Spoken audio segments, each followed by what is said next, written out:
This is the Nerdy Romantics Podcast, and I'm your host, Y.M. Nelson.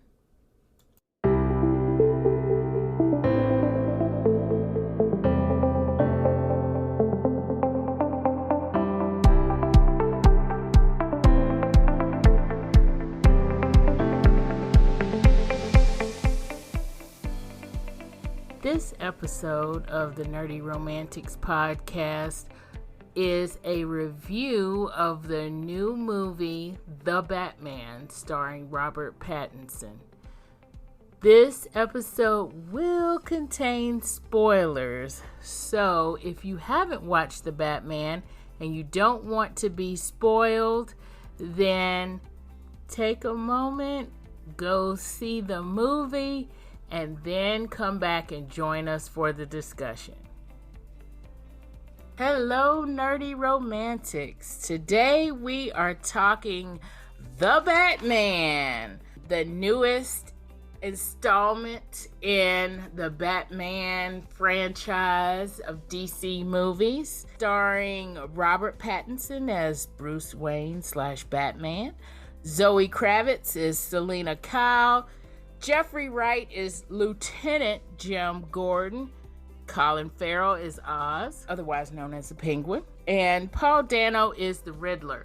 So today we're going to talk about just the different feel of this Batman and what we think about it. We are going to get a little nerdy about that as well. And even though we are not comic book readers here, we will talk a little bit about comic books in this one. There's an Easter egg crossover that I just thought was really cool that brought me back to a previous episode of this podcast. And we're just gonna gush about who our favorite Batman is and what we think about this one. I have with me today Jen, Nerdy Romantic guest host Jen. Jen, what's up with you?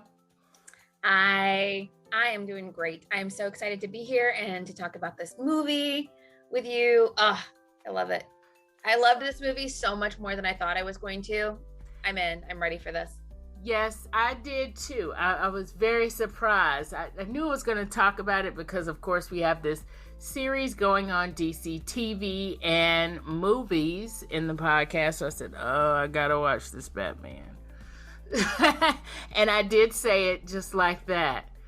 But because I felt a little bit ambivalent about Robert Pattinson as Batman. So I am of the Michael Keaton Batman era and loving that Batman. No, I'm not old enough for the Adam West Batman, although I have seen reruns of that. But I'm not a fan of the campy Batman. But when I think Robert Pattinson, and I think everybody kind of does this, especially us romance novel readers and the like, we think Twilight. Everybody does it. Come on. If you don't know, I am not a Twilight fan.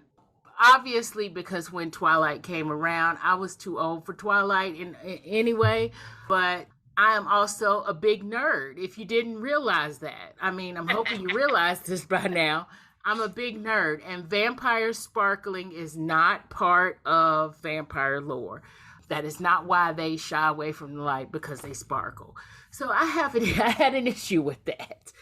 I'm very sorry, actually, that I did that, because I went into this and I was like, oh gosh, what am I getting into? But I was actually surprised. I really did like this Batman. I like this Batman a lot. Jen, tell me about how you felt going into it. I was hesitant too, because I just felt like, and it's not fair to Robert Pattinson, but he does bring a fair amount of baggage to the role, right? Yes. And yes. what type of character he's going to bring, what his acting style is. And Batman movies are action movies, right? There's always tons of stunts and that type of thing. Yep. And Robert Pattinson as an actor has he's definitely like separated himself from from the Twilight series, which, you know, launched him in so many ways. But he's done all kinds of different sorts of movies, but they always seemed very, and probably what makes him good for this role, in fact, is that a lot of them just seemed very very intimate, very indie style, Yeah. and very much sort of a character exploration in a way that we really didn't see that from him in Twilight. As an actor, they just always have to make their choices and sort of decide how they want their career to be. You know, a lot of the stuff, the indie stuff that he was in wasn't necessarily what I was looking for in a movie at the time. So I didn't see a lot of it. I watched, you know, trailers or that kind of stuff. It was just sort of around at the time, but I really haven't seen him on screen. So when I found out he was going to be in this movie, I thought, what an interesting choice. There's so many folks out there that can do action movies that you think of, and that, you know, the boxing and the jumping and the all the fighting and all that type of thing that has to go along with being the Batman. And I thought, you know, that's not how I see him. But, you know, all right, other people are seeing something that I'm not, and I'm willing to give it a try. But for me, one of the reasons I was willing to give it a try is that I love detective movies. I love detective stories. Like, that is a big thing for me. I love those kinds of shows. And then I find out that they're going like this noir.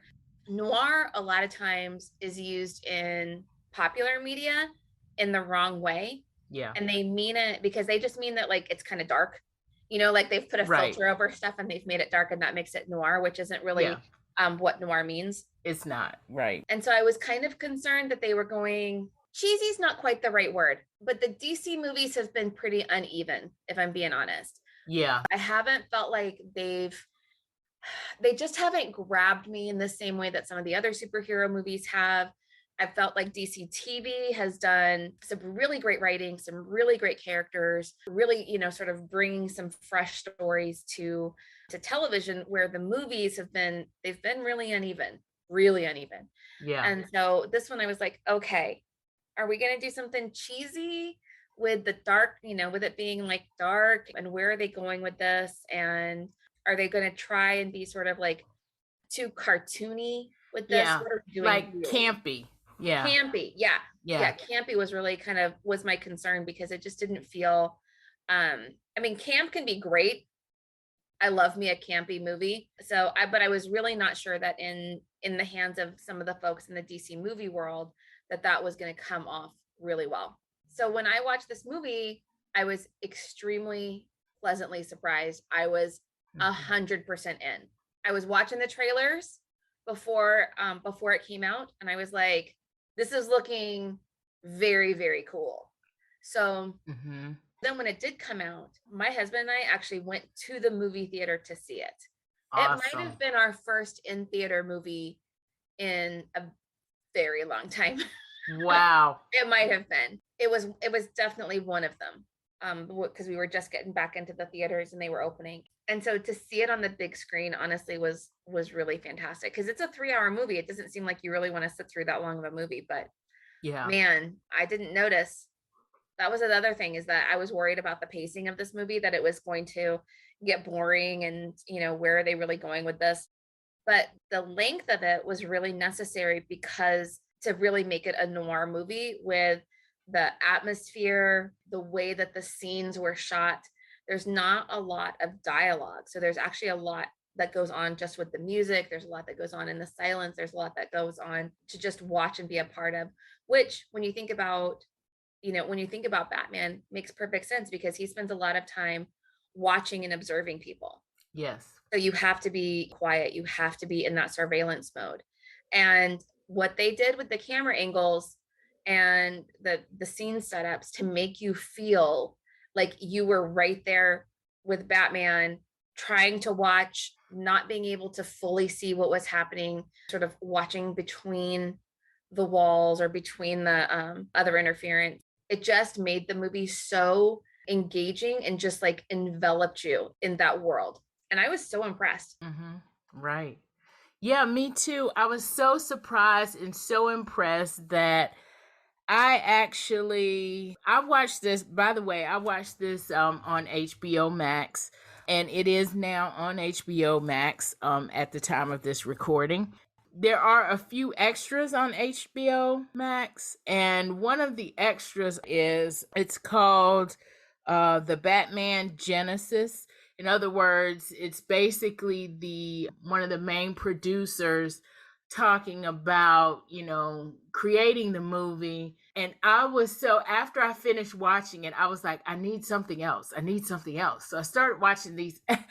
I'm like, I need to know more about how this came out because it's so good.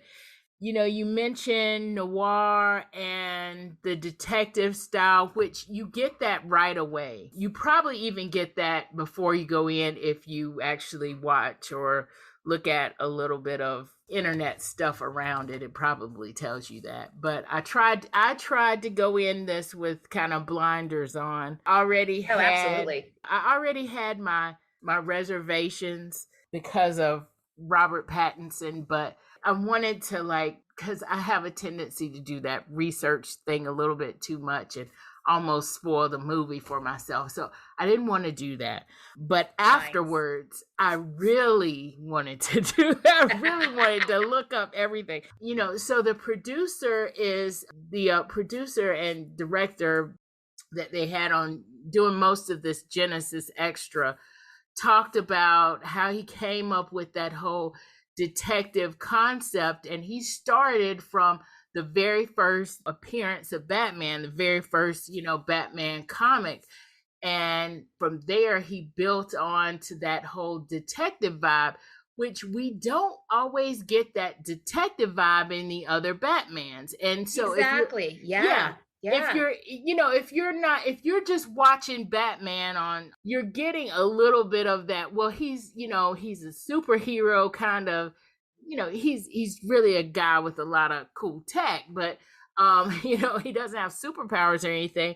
But you get a little bit of the detective vibe, but you don't really get the fact that this dude is really a detective. I mean, the superhero vigilante part of him is kind of acting out, this is what I can do when I'm not known as Bruce Wayne. Because everybody knows who Bruce Wayne is. I feel like in a lot of the other movies, they lean too heavily on this computer that knows everything about everybody. Right.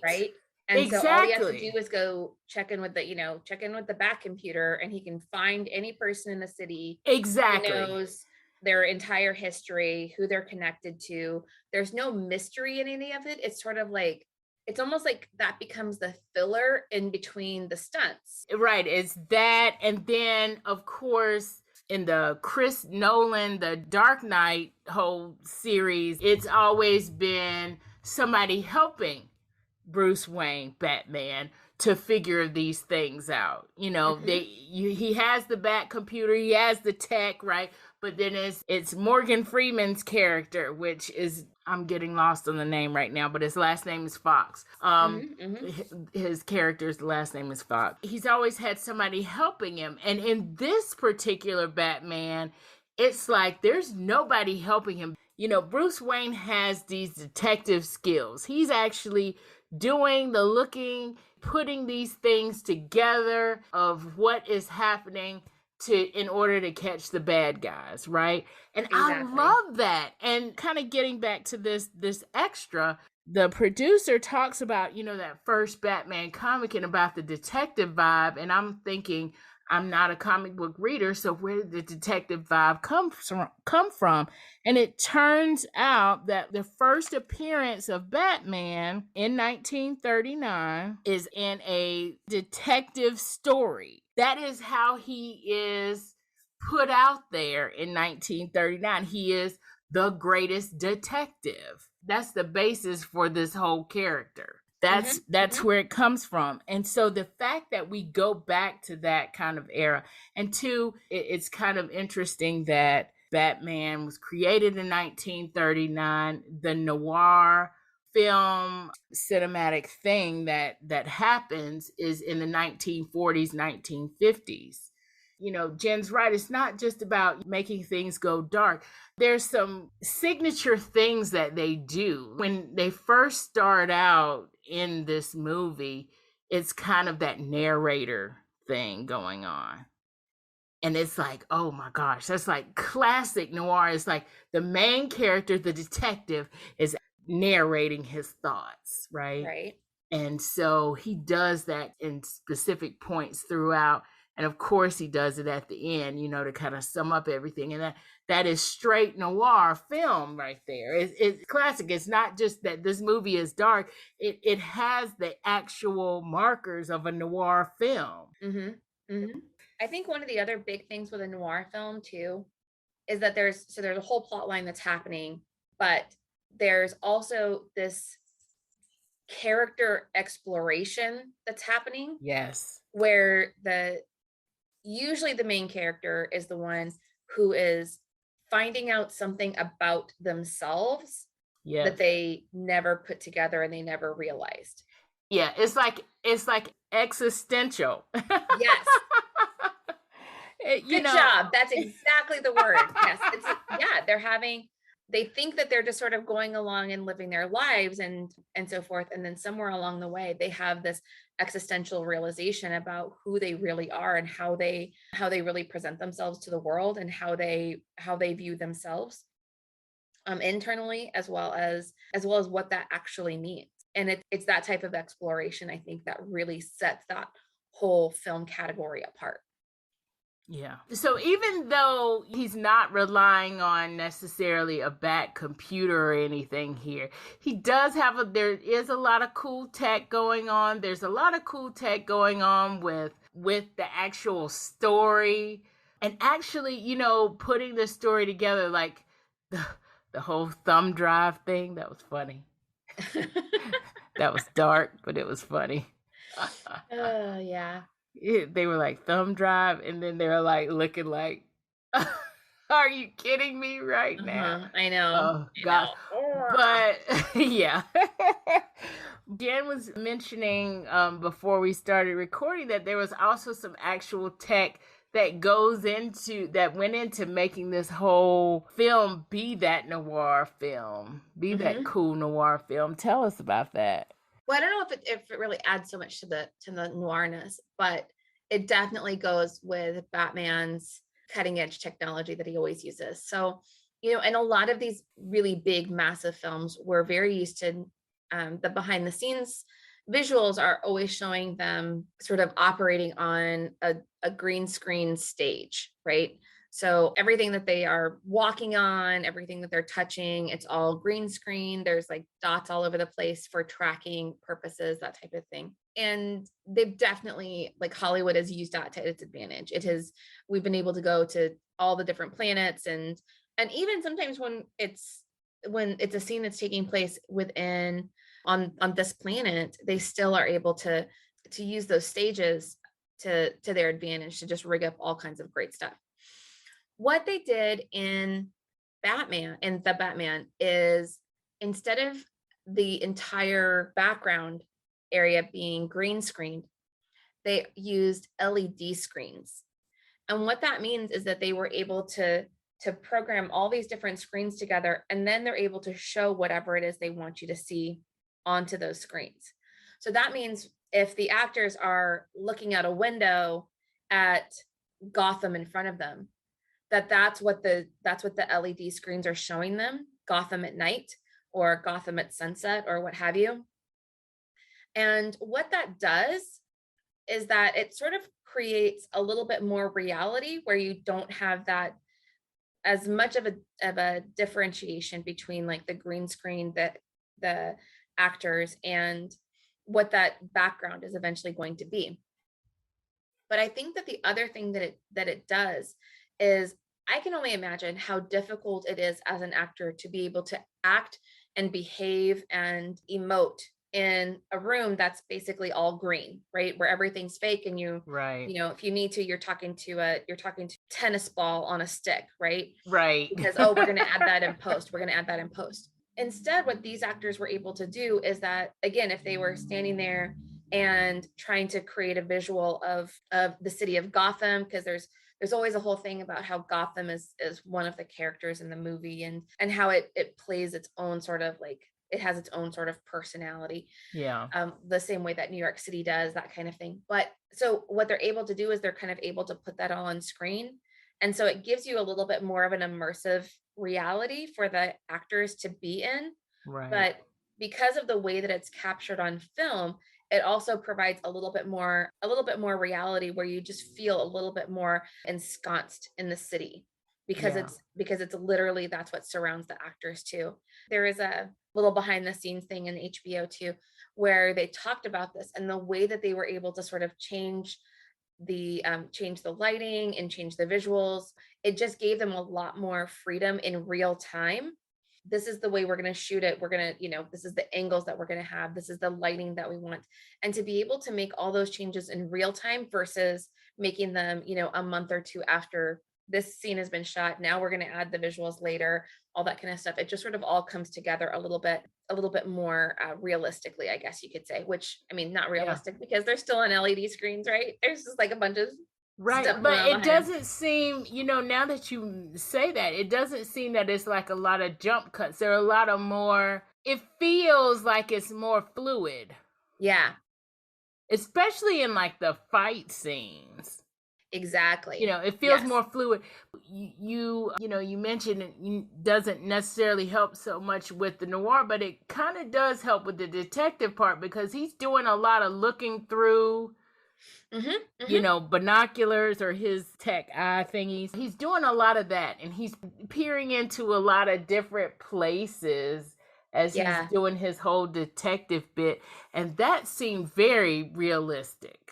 Like we were actually there looking through. So I guess that worked. The other thing that gets added too for them is Batman he's got a cool motorcycle, he's got a cool car, he's all this kind of thing. So there are definitely some chase scenes in the movie.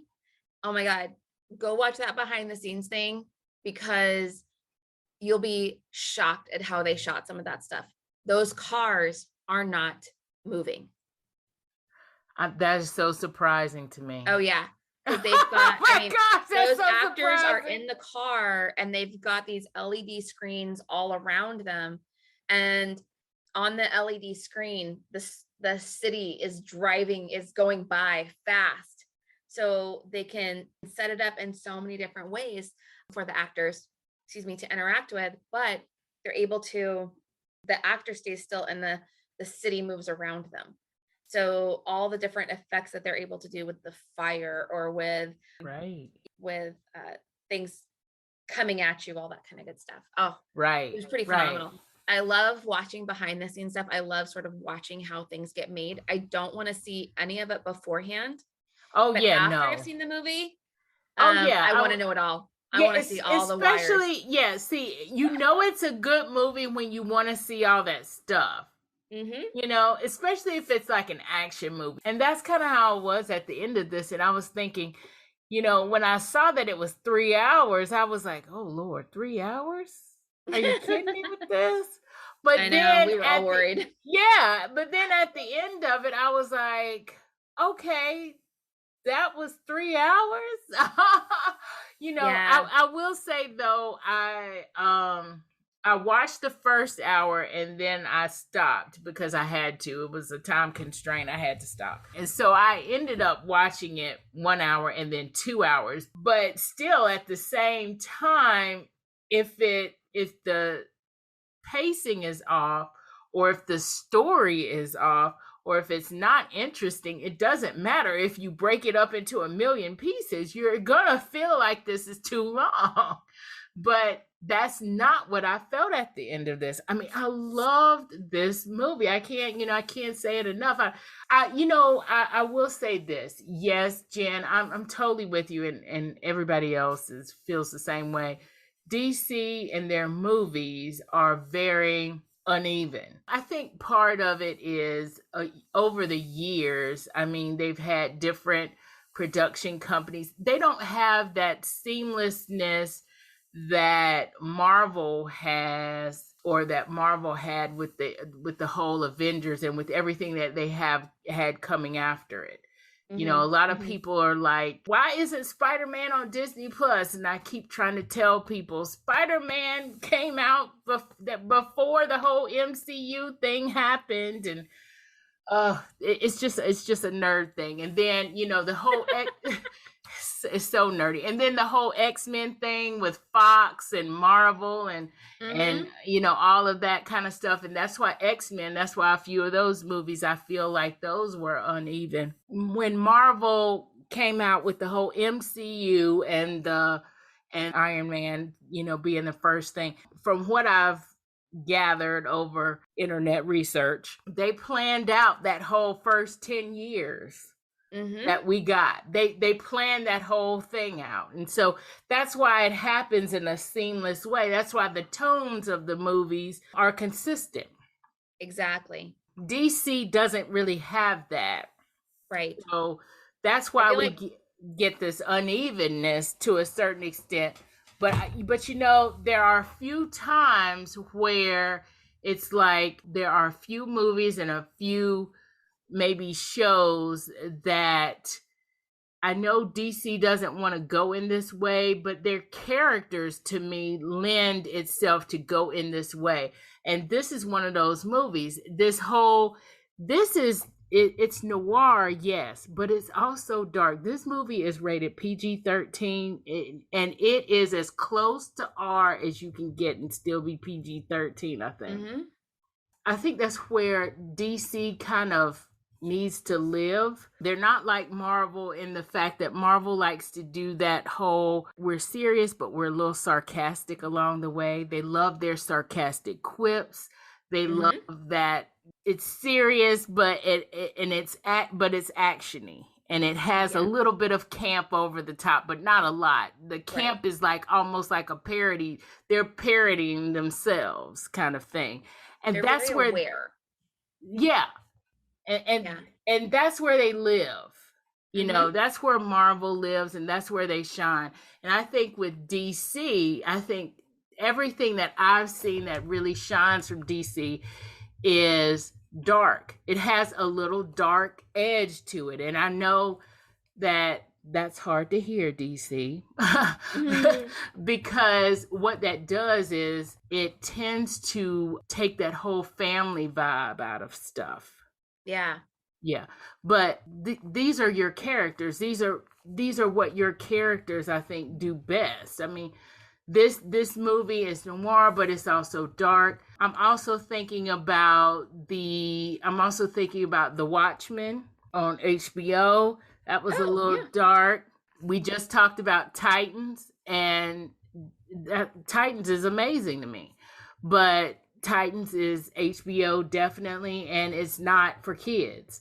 Exactly. So, you know, I think a lot of what they do is, and that they really do well, it tends to be dark. And even with the Dark Knight Batman series, that was PG-13, yes, but it was also dark. It had dark undercurrents in it, and there are a few sarcastic quips or whatever, but it was not campy. It was not light. Exactly. And I thought that was, you know, one of the better ones. I did say Michael Keaton in the beginning, but, you know, I was a kid when that came out. Well, relatively a kid when that came out. So I got to see that one. That's the thing. I like Michael Keaton as Batman. Yeah. So Michael Keaton's having a moment here because he was in that movie Birdman. Birdman, yeah. Right?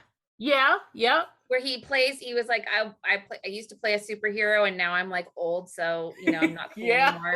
That was a great movie, though. It was a great movie. Highly recommend that to everybody. And then he ended up playing one of the bad guys in one of the Spider-Man movies. Yes, and I thought he did. That was fantastic there. Yes, right. Exactly. Yes, that was good there. That was a really good. I love that Spider-Man movie. Anyway. I think a lot of people Batman. love. We're getting way off topic. We are getting way off topic, but we nerd out. This is what we do, y'all, and we know that you're doing it at home out there. We know y'all are doing it, so we're just joining comment, in. though, about Marvel versus DC real quick. Yes. So just the thing about Marvel versus DC, I kind of feel like what happened is that Marvel spent a lot of time figuring out that they wanted to do this whole MCU, this Avengers timeline thing, right? That this is where they wanted to go. And admittedly, you know, when they put out the first couple of movies, maybe they were absolutely like exact on that full 11-year arc. Maybe they weren't, but I tend to think that they were. They were like, okay, in an ideal world, these are the things that we're going to do. If we can get it right at the beginning, they'll keep giving us money and we'll be able to make these movies the way that Kevin Feige, who's in charge of the MCU, has kind of this vision, right? And I feel like what DC saw was that Marvel had this whole like interconnected world that they were getting traction with, that was popular, and DC was like, oh, we have to jump on this train. So rather than having like this larger arc, rather than having like a person or a small team that was really responsible for choosing the stories that they were going to tell and the order that they were going to tell them, and what the end, well, literally the end game for Marvel, but what that end game was supposed to look like for DC. I feel like DC instead was like, oh, hey, the Justice League is like that. So we got a Batman movie, let's do a Superman movie, let's do a Wonder Woman movie, like get them all in the same movie, like do all that. And so they were in this sort of needing to catch up to the fact that there was this whole Marvel wave that was happening. And so it's just not as well integrated and doesn't have the same feel as a lot of the stuff that they were able to do in Marvel, because Marvel had sort of made a lot of decisions ahead of time, and they had the people in place that could veto certain decisions about, oh, maybe we want to do it this way, maybe we want to do it this way. They're like, no, there's a vision, there's a path, we're going to stay on the path. Right. And DC just didn't have that. And at the same time, they did. While they wanted to like catch that wave of superhero movies are popular, they also wanted to be different than Marvel. They didn't want to do the same thing, which makes sense. Obviously, you don't necessarily want to do exactly the same thing, but I think that's one reason why we see the tone overall of the movies as it's just a really different perspective than what you see in a lot of the Marvel movies. I mean, the MCU, phase 1 starts off with Iron Man and like Robert Downey Jr., who is so sarcastic and so, all kinds of quips every other line, right? Exactly. Versus, where DC kind of started. And so they just have very different outcomes as a result. I watched them all with my kids. There's not, there's something about them that is, while there's a certain amount of violence, it's so superhero violent that it's not like real violence, as opposed to something that's a little bit more on the personal level. You know what I mean? Right. That might still have a PG-13 rating, but feels a lot more uncomfortable. Yeah. And it's not as violence focused. It's like, this is the action that we need to move the story. Yeah. Versus some of DC's stuff is kind of violence focused. Yeah. And it feels very conflict for the sake of conflict. Yeah. The whole thing with Batman and Superman being at odds with each other is not that it isn't in some of the comic books, I suppose, but the way that most of us know them, I don't know about you, but I definitely grew up on Saturday morning cartoons. I definitely watched every single episode of Justice League, the super cheesy 1970s Justice League that was out. I watched all of that. I was all about that. I watched the Wonder Woman TV show. Absolutely. 100%. But it was very difficult for me to watch Superman versus Batman and watch those two fighting with each other. And I'm like, this doesn't feel like the characters that I know. It feels like somebody is trying to create conflict in a place where there were so many other directions they could have gone. Right. So many other bad guys that they could have pulled onto the screen. Exactly. And instead they spent all this time and money and energy creating, Superman and Batman are enemies, and somehow the military is involved, and And I was like, guys,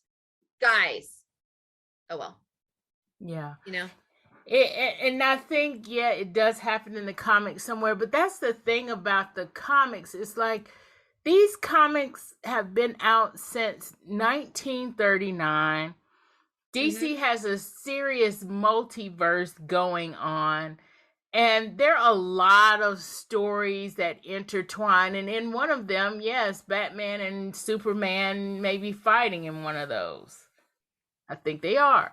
And that's where we get Sure. this. There's thousands of them, so surely in some version of the universe they are not friends. But exactly, but this is not the way to kind of build on what you think that they're trying to do with the DCU, which is trying to create that kind of dynasty kind of feel that MCU had. You mentioned, the whole MCU and the vision and everything like that. Part of the lack of vision has to do with the directors that they bring on, and not just who they bring on, but what maybe they just say, okay, we're going to give you free reign. Oh, we don't like this. I mean, like, for instance, the whole Zack Snyder thing, Zack Snyder's Justice League and whatever else, that happens, and, all of that stuff that goes on. It was a lot of production team stuff that happened there that kind of overshadowed the whole movies, that they were trying to, I just didn't even hear about that happening on the MCU side. Like, if you look at the Harry Potter movies, you could tell a little bit when they shift directors. But you can't really tell a lot, right? There was a team that was like responsible for making sure there was consistency, kind of throughout. Yeah. And because the characters were supposed to be aging, I mean, it kind of makes sense that they behaved a little bit differently, or, things were a little bit different in the way that they, in the way that school was run, or how they interacted with their professors or instructors, all that kind of stuff. Yeah. So it was believable when the changes happened, like when they went, like Chris Columbus in the first 2 or 3 movies. I mean, those kids are really young in those movies, but as they grow up into like the fourth movie and on, you can kind of tell there's a little shift, but the shift is believable. And 2, they stay pretty consistent with everything that we kind of see. Exactly. It's like we're still in this world. These characters are still the same. They're just evolving, right? But here we get different, it's differences. There's differences happening. I think that with the DCU, they kind of got a little of an uphill battle. They had a little bit of an uphill battle anyway, because these characters are more, we relate to these characters more in the real world sense. Like, if you're not a comic book reader, you still know who Wonder Woman is, right? Exactly. Yeah. But you may not know who Doctor Strange is from Marvel, right? These characters are more, we've had more real world live action. We've had a lot of exposure to these characters in a lot of different scenarios. So when you're trying to create that whole DCU kind of thing with these very recognizable characters, obviously, they're going to be compared to whatever happened last. And then B, you're really going to have to focus on making them consistent, which did not happen here, which blows the whole thing apart. And then C, there's a multiverse. So you need to stick to one universe if you're going to DCU. If there's going to be a DCU arc, you need to kind of stick to one universe, do one kind of thing there, and go with that. Part of the reason why the MCU thing does work is because we, as in the non-comic book reading public, have not been exposed to the Avengers as much. I grew up Right. on, I totally grew up on, while you were watching Justice League, I was watching X-Men. I was watching those X-Men comics. That's how I got into this whole nerd out thing. I was watching X-Men comics, and then there was this show called Spider-Man and His Amazing Friends. And there's not a comic book. There wasn't a comic book before this show. They took Spider-Man and then they made some characters around his amazing friends are not in the comics, but they might be in the comics now. But yeah, so when you have kind of that whole, we have all of this exposure and we've seen these characters in different ways and everybody has their favorites, I of course with me, I also grew up on live action Wonder Woman. Linda Carter was it for me. Absolutely. When we see Wonder Woman on screen, so I will say this is totally going off subject of the Batman, but I will say, even though the second Wonder Woman was a little bit of a letdown, seeing Linda Carter at the end, yeah, just spoil that for y'all. Seeing Linda Carter at the end was just so Easter egg awesome cool. Right? So it's those little things that they're going to have to think about. They need to think, maybe they should just embrace the fact that there's this legacy going on. Either that or go the dark route, because this dark route is kind of where there are stories. There's a very rich story with a lot of these characters. And their stories tend to be dark. And I think too, if you embrace that and kind of go with that, that works too. Right. Like there's nothing wrong with telling dark stories. Like, right. There's so many great reasons to explore those dark stories. But yeah, I just felt like they didn't have, but that they didn't know that that's what they wanted to do, I guess. Yeah, I felt like a lot of times the DC movies just kind of came at it more like, I want to be different. Right. Versus I have a plan for who I am. Now, yeah. I do think, I don't know where they're going from here. I'm going to be honest. I have no clue where they're going from here. I don't have any insight into what DC has planned, but that's one reason why I was nervous to go into the Batman movie, because I just felt like, oh gosh, they don't, all right. Yeah. We're going to do this and we're going to see it. But I think one of the things that I'm excited about after seeing it is the realization that they can tell a story where Bruce Wayne and Batman have to look inside themselves and decide who they are. They can tell a really deep story. They can tell a story that has fantastic action and so forth, without needing to like incorporate it into Justice League necessarily. They can tell it as a separate like standalone. Exactly. I mean, it can still work. Now, I think that there's plenty of other like characters that they can go explore, because how many Batman movies do we really need? Right. But I think that when you tell a fantastic story, that is going to bring people to, it's going to bring people to the theaters. It's going to bring people to your world, your universe. And I feel like this is a movie that happened outside of the Justice League universe. Yes. I don't think that we're going to see Robert Pattinson and Jason Momoa in a movie together. Well, not in a Justice League movie together anyway.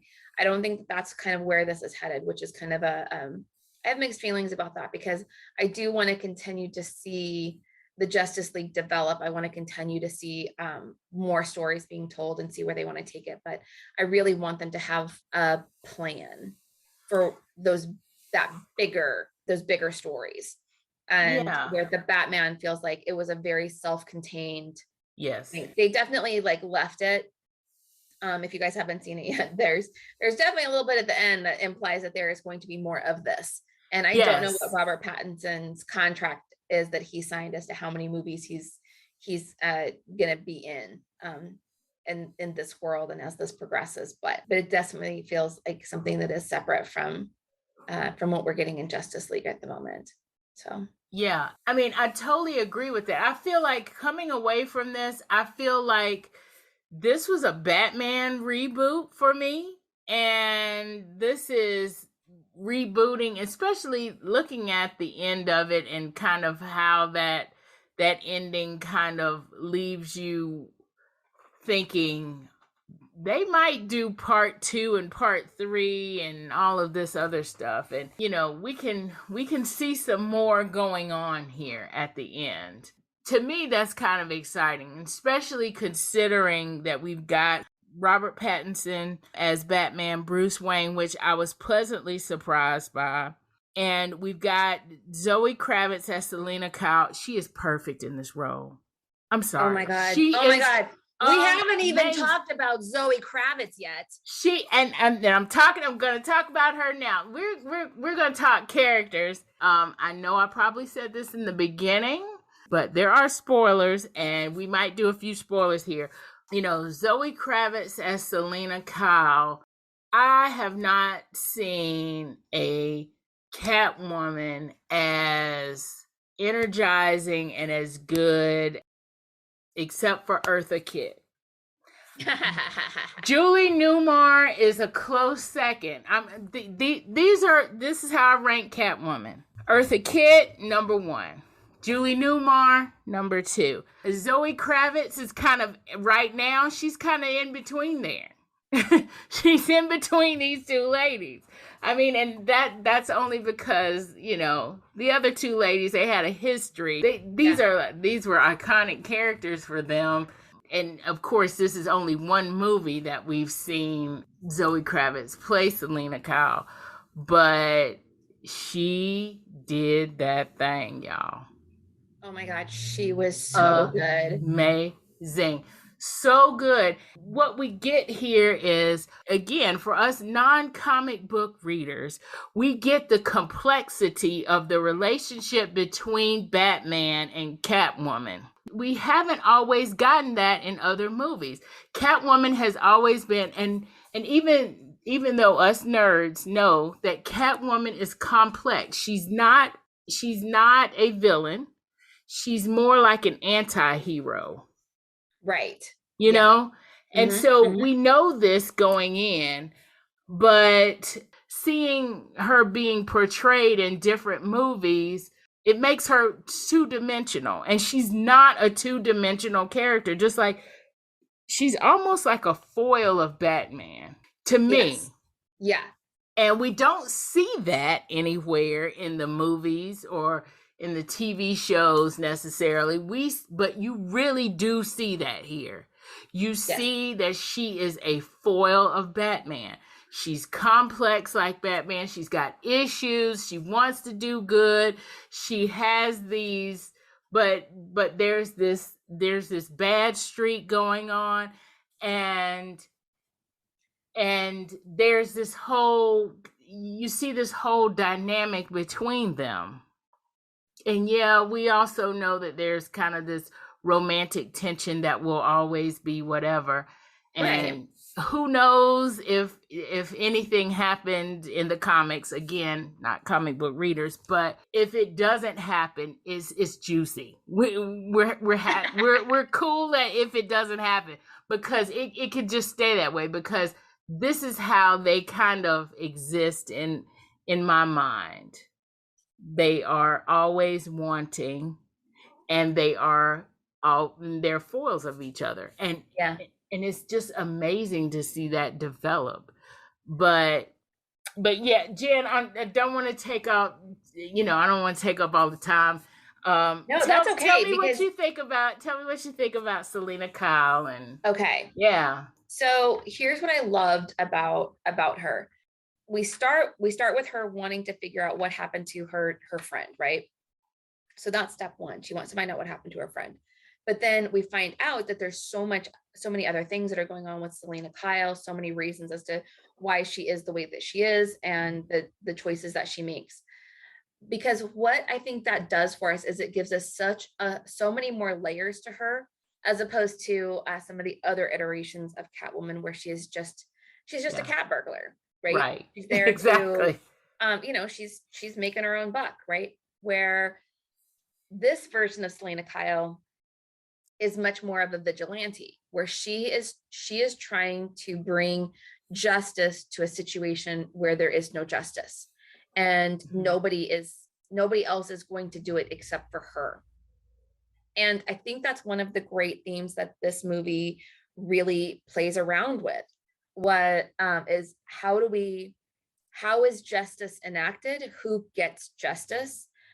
We have Selena Kyle is a very complicated character in terms of who she is and what she does and the choices that she makes, and who she is going after full barrel, right? But she primarily is somebody who is trying to protect, the less powerful, somebody who's trying to protect the if not innocent per se, definitely somebody that is at risk and trying to do the right thing.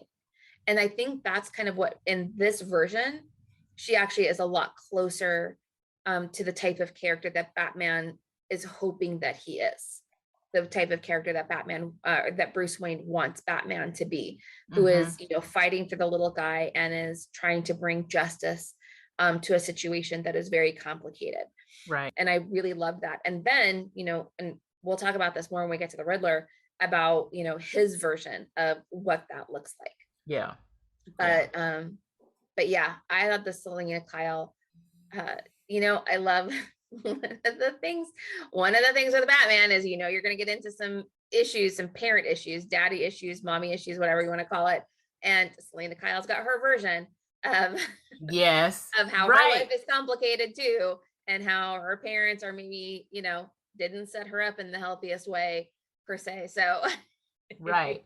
And it's funny because those issues, it actually it gives her backstory that I did not know that she had. And I'm assuming that that's coming straight from the comic book, from kind of where the producer was kind of, he was taking as much stuff as he could from the actual comic book, the way that he was talking. Well, I think like most of the comics, there's multiple versions of it, right? Yeah. So there are multiple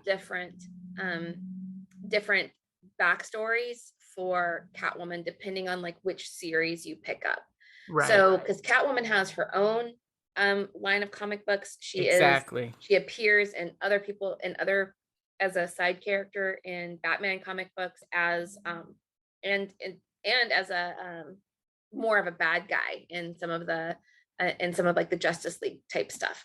So I liked that that guy was saying that he went back and just started reading all the comic books in order to sort of see what appealed to him and what spoke to him for this version of it, because I do get the sense that he kept what was sort of appealing to him, because when you have literally thousands of comics to choose from and hundreds of storylines that you can pull from, that means that you either tell the story as it is on the page, or it gives you sort of this license to be inspired by and to create something new.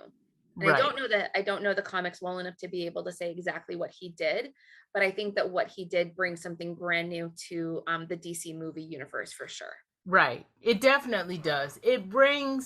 I think it brings a little bit of, that kind of the things that we didn't know before. It kind of brings that, but then it also kind of layers on things that we love and that we superhero nerds, we kind of want to see in a Batman movie or in a DC movie. There are certain things that we want to see, And so, like, if you say the Riddler and we don't see the question mark everywhere, then we're going to wonder, is this really the Riddler? And I love how that's portrayed. The dude is crazy. And so it's without that question mark, it's kind of easy to get him kind of mixed up with Scarecrow every now and then, Yeah. Especially in this version. Especially in this version, you can see that maybe they would be the same person. But... Exactly. Because we have those different riddles, and Batman is trying to crack these codes and things. That's different from Scarecrow. That's definitely Riddler. And because we have that signature question mark all over the place, you know, that's one of those visual Easter egg cues that we have to have, or nerd out cues, not necessarily Easter egg, that we have to know that it's the Riddler. Which, this is a very dark, this is not Jim Carrey Riddler, y'all. This is a very dark version of the Riddler, and it has backstory. I mean, just like all the other characters here, he has backstory, he has layers, and he's disturbed, and it's all very good. So good, right? Yes. It is so good what they've done with him. You know, when Jim Carrey played the Riddler, they were in this mode of a fair amount of camp, right, happening on screen with the green spandex bodysuit that he's in, and sort of just kind of being over the top about everything, right? And not just Jim Carrey, but the way the Penguin was played and presented, same idea. But when we get this version of the Riddler, they did keep certain elements that were similar at the to that version, where the Riddler believes that he is friends with Batman. So in Jim Carrey's version, he thinks that he and Bruce Wayne are like, that's his hero. Like, I'm gonna meet my hero and we're gonna work together and we're just gonna be like buddies, right? Yeah. And that's kind of that's like that backstory with the Jim Carrey version. And in this version, this guy is not interested in being friends with Bruce Wayne at all, but he sees himself as, he thinks that he and Batman are gonna be buddies. Right, exactly. Oh, exactly. Yeah. He and Batman are just gonna fight those Bruce Waynes and all those other rich entitled people, and exactly. We are the same. And when he said that, and you start to see classically, when you're an author, people always say that villains think that they are the hero of their own story. They think that they are making the best right choices as humanly possible, and the best villains are the ones that you can see it from their perspective, right? You understand why they may have made terrible choices, but at the end of the day, but you can understand why they made those terrible choices. Like, as much as I don't want Thanos to like snap his fingers and have half the universe disappear, I don't want that to happen, but at the same time, I'm like, he goes, we're running out of resources and things are crowded and all this other kind of stuff. You're like, okay, I see what you're saying. Right. I don't agree with you, but I think this is a problem. There's just a different solution to it, right? Exactly. And this Riddler has come across this massive insider cheating scandal thing that happened with embezzlement. That's the word I'm trying to say. Embezzlement. Embezzlement of funds. This absolutely terrible misuse of funds that were supposed to go to help people and didn't go to help people. And so he sees himself as a vigilante that is fighting for the victims. Right. And when you realize that that's what he's doing, when he becomes the hero of his own story, and you see it from his point of view as opposed to the cops and the bad things that he's doing, you're like, whoa. Exactly. Just whoa. So this reminds me of, there's this new show that has come on NBC. It's called The Endgame. And if you've watched it, this is just, it feels very, the Riddler story feels very much like The Endgame. When I first started watching it, when I was first told, hey, you might want to watch this, I got that feeling that this was like The Blacklist, which is also an NBC show that was on for several years. I was like, this kind of feels like that, but it's not that. It's a whole vibe.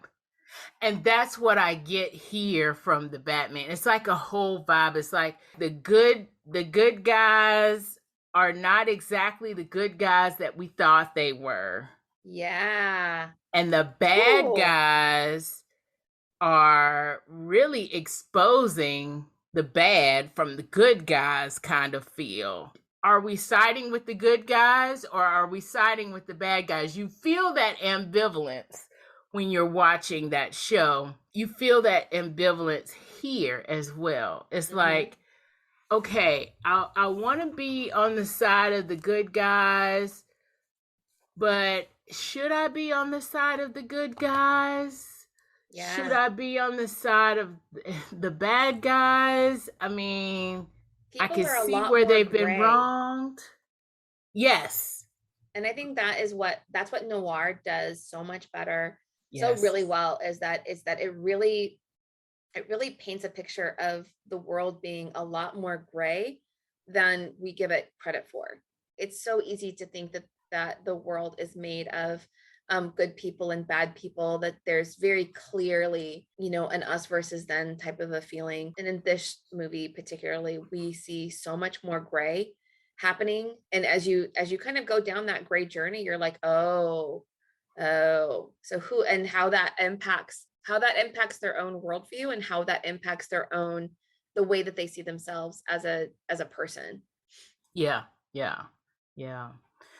So we've talked a lot about dark stuff, and we've talked a lot about some heavy stuff. So let's kind of talk about some fun stuff. So first off, I thought it was an Easter egg, but Jen kind of told me it may not exactly be an Easter egg, but it is kind of a crossover, kind of cameo feel. Spoiler alert, there's this gang initiation kind of a scene. There's this one guy who is trying to get into this gang, and the leader of the gang or whatever says, what we want you to do is beat up this guy that's waiting for a train.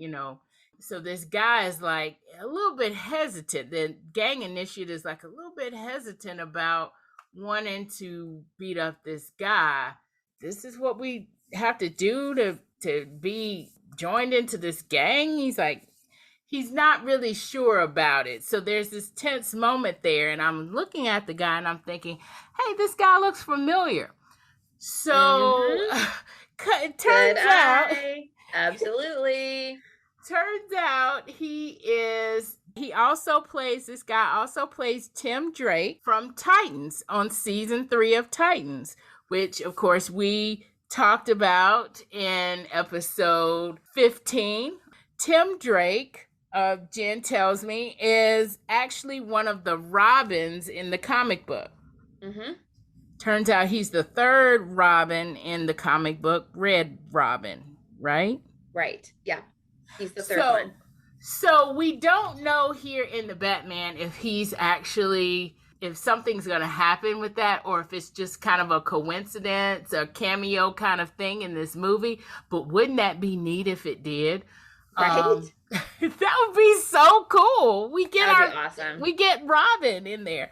That was one of the cool things I saw. And, something else I kind of wanted to talk about on a kind of fun, cool vein. So we've talked a lot about Robert Pattinson and in this role and whatever. And I thought, it'd be kind of fun and kind of cool to talk about what our favorite Batman is. Jen, do you have a favorite Batman? Or do you have a favorite way that you like seeing Batman? Okay. I think my favorite way to watch Batman, and now, oh shoot, I'm not going to come up with the right title. Shoot. Is the fairly new Justice League cartoon that's available. Oh gosh, it's only 10, 15 years old, but it's available on the DC channel, if you get the DC channel at all. Okay, yeah. Okay. Here's what I love about it. In that series, Bruce Wayne is so clearly, he's very intelligent. He's got his tech, he's got all of his gadgets and stuff. But I love the way that he struggles so hard to interact with the other characters on a personal level. And there's a really fantastic scene in one of the episodes that pulls this out, and it is he and Wonder Woman are walking together to go visit Superman because it is Superman's birthday, and Wonder Woman has brought a present. It is beautifully wrapped, and they talk about what she got him for, and he's like, you brought a present? And she goes, of course, it's his birthday. I mean, what do you have? It's not like I would just give him cash or something. And she kind of looks at she looks at Batman, and he looks back at her, and he looks down at his card, and he looks back at her. And it's just such a wonderful, I just love the way that they beyond like the superhero stuff, beyond the storylines are really good, but just beyond that, the way that they've treated him as a human being that is so good in so many ways at this chosen job of his, but is also so completely out of his element when it comes to being able to interact on a normal basis with normal people. And that's what I really love about it, because I think that feels so true to that character. He's clearly, not well adjusted. Right. He's not a well-adjusted person. He doesn't know how to be friends with people. And then that contrast with Wonder Woman is that's one of my favorite scenes from that series. But they also have, they tell really big stories. And I feel like that's also a series that does a good job with Wonder Woman. She has a little bit more of a main character feel versus a side character feel. And a lot of the Justice League stuff, she feels very side character to me, which I do not enjoy. Yeah. So that's one of my favorite Batmans. My other favorite, you can't go wrong with Christopher Nolan's Christian Bale Batman. Love him. Yeah. Love that whole series as like a unit together. And then I'm gonna give it up for Michael Keaton as well. Yeah. I think for me, I have a childhood nostalgia for the Michael Keaton Batman. Exactly. Yeah. I do. I think the whole Chris Nolan, the whole Dark Knight series kind of thing there, I love that as well. I will say here that I like Robert Pattinson as Batman, maybe a little more than I like him as Bruce Wayne. I like Christian Bale a lot as Bruce Wayne. And I think part of it is because I always imagine Bruce Wayne as being this, I mean, he's obviously a rich kid. He's an orphan, so he kind of gets to have his way. There needs to be this cockiness. There needs to be this arrogance that I don't see the Robert Pattinson Batman having. And I think that has a lot to do with the fact that the director was saying that he kind of wanted him to have like a Kurt Cobain kind of feel to him. Yeah, I thought that was a really interesting, right, connection that they made, because I would never have considered Kurt Cobain in that light. Exactly. But like, I get the whole tortured genius kind of thing. I get that, because that's kind of what I'm imagining that he's going for with the Kurt Cobain feel, because Kurt Cobain had that tortured kind of genius kind of vibe going. It makes sense when he says it. And the fact that, right before I started watching the movie, for some reason, I was coming home and just so happened on the radio, Smells Like Teen Spirit was on.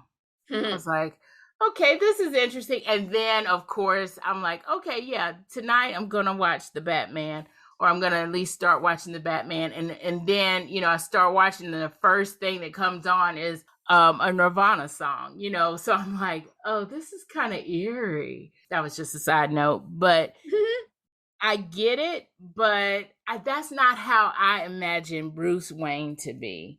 I don't imagine him to be the tortured genius kind of thing. Maybe like within his Dark Knight, when he's going through that, and maybe that's kind of where this is in the whole multiverse of it all.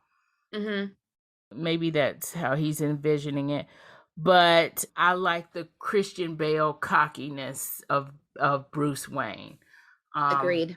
Yeah. I think he's the best Bruce Wayne as far as that goes. Yeah, we've talked so much about this movie and about all this other geeky, wonderful little stuff. We might need to wrap this up, Jen. Because we could keep talking about this for a long time. This is just a great movie. Go see it. Jen, what do you rate this movie on a scale of 1 star? We didn't like it. 5 stars. We thought it was awesome. Oh gosh. You know what? I'm gonna go with 4 stars. All right. Go with 4 stars. And the only reason I'm gonna give it 4 versus 5 stars, because I really did enjoy it, and it really did surprise me, is that I feel like a 5-star movie is something I would watch 10 times. and I don't know if Yeah. I would watch it 10 times. But No.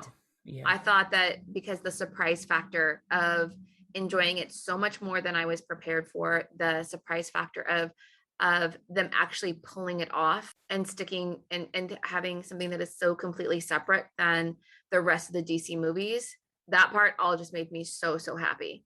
Yeah. So, Right. yeah, Right. so I'm gonna 4, maybe 4.5 stars for sure. What do you think? What's your rating? Yeah, I'm thinking 4 stars for me. The Bruce Wayne part of it is kind of what's taking me away from the 5 stars. Yeah. Because I just don't see Bruce Wayne like that. But I see so much potential for this to go on to be a few other movies. I see a few other movies with Batman maybe even being off to the side or just being, or not even being a character necessarily. Just we know he's there kind of thing. You see so much potential in other characters to be developed here. Right. And I like the way that this is going. Now, you know, you mentioned Justice League and you kind of want that to go on. And yeah, I do want that to go on. Do like those actors.